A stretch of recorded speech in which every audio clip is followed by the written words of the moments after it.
What needs to be refreshed in 23 so that you can be the most effective kingdom-minded believer in 5, 10, 20 years down the road? Where is the body getting weary today? Where does the land need to rest? Where are the nutrients on their last leg? Here's some really practical questions for you to answer. How's your body doing? We don't ask that very often in church, right? I think we probably should. How's your body doing? I know this is something people talk about with New Year's resolutions, but you think about this from a godly perspective. Is the one body you've been given by God being treated well by you for the long haul? Are you stewarding the health that God would want for you, or are you overweight, tired all the time, or on track for a medical episode? I think that's a fair question to ask of the temple of the Lord that God gave us.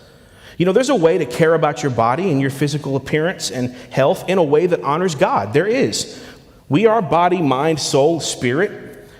Perhaps you've been neglecting your body, and it's time to invest in your health for God's glory, not for the vanity, not for the pictures, not for the Instagram shots, the selfies, not for that, for God's glory and for your long-term sustainability as a kingdom worker. Here's another question. How's your mind doing? There's a lot to think about here. How's your mental health? Are you depressed or are you anxious more than you'd like to admit? You know, unless you're just a completely unique person, unlike really everybody else, and you're probably not by definition, or you're an older senior adult, you're probably managing an addiction to your smartphone right now. You're probably managing an addiction to social media right now. Did you know that it's proven that all it takes is 2 hours a day of social media or screen time to experience anxiety and depression? 2 hours a day. And every hour beyond that 2 hours exponentially increases the anxiety and depression you will feel.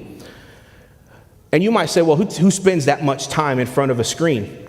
Answer, everybody. Everybody does. Teenagers today spend between 7 and 8 hours a day looking at a screen. So, problem solved, ding, ding. There's where a lot of our anxiety and depression comes from. Maybe this is the year you simplify your life. You cut out the media's influence on your mind. Cut out the time spent scrolling through foolish dance videos and viral trends and 13-second clips of context-free nonsense. Maybe this is the year that you invest in your mind by reading some books made of paper, or learn something new, a skill, a craft. Maybe this is the year you do something outside in the sunshine. Get a little vitamin D, get a little color on your skin. Dedicate some time to a tangible hobby rather than just scrolling social media every day for hours and hours. What about your spiritual disciplines?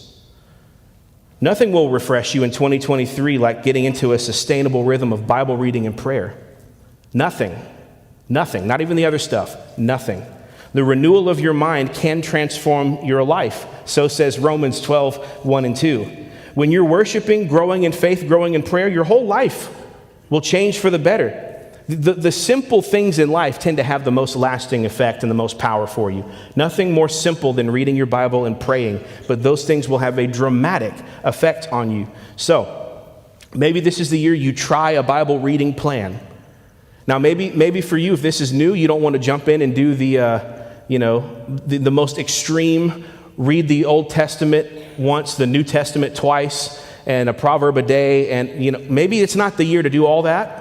But some daily reading program will be good for you. And might I tell you, we have a chronological Bible study here at our church that is meeting this upcoming year, where you're going to read through the Bible in a year. If you want to do that, you can sign up on our website.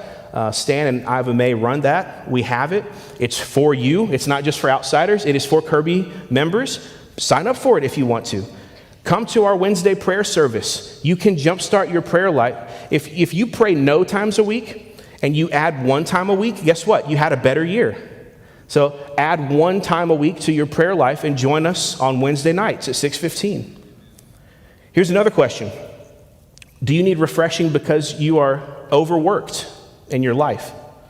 Are you burning the midnight oil too frequently?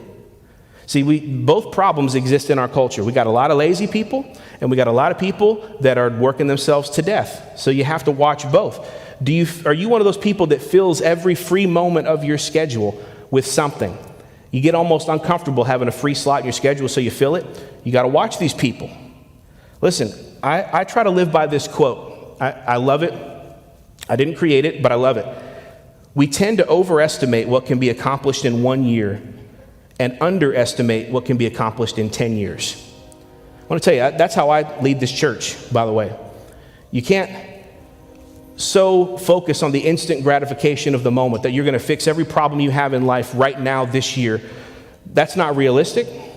And what's more important is, how am I living today that's going to set me up for 10 years down the road? What are we doing now that's going to have lasting results and impact, lasting successes? Most of life's greatest joys take time and effort and energy to build. So don't think that you can just turn a switch and have one great year and it's over. We have to think, how are we building that's going to last 10, 20, 30 years?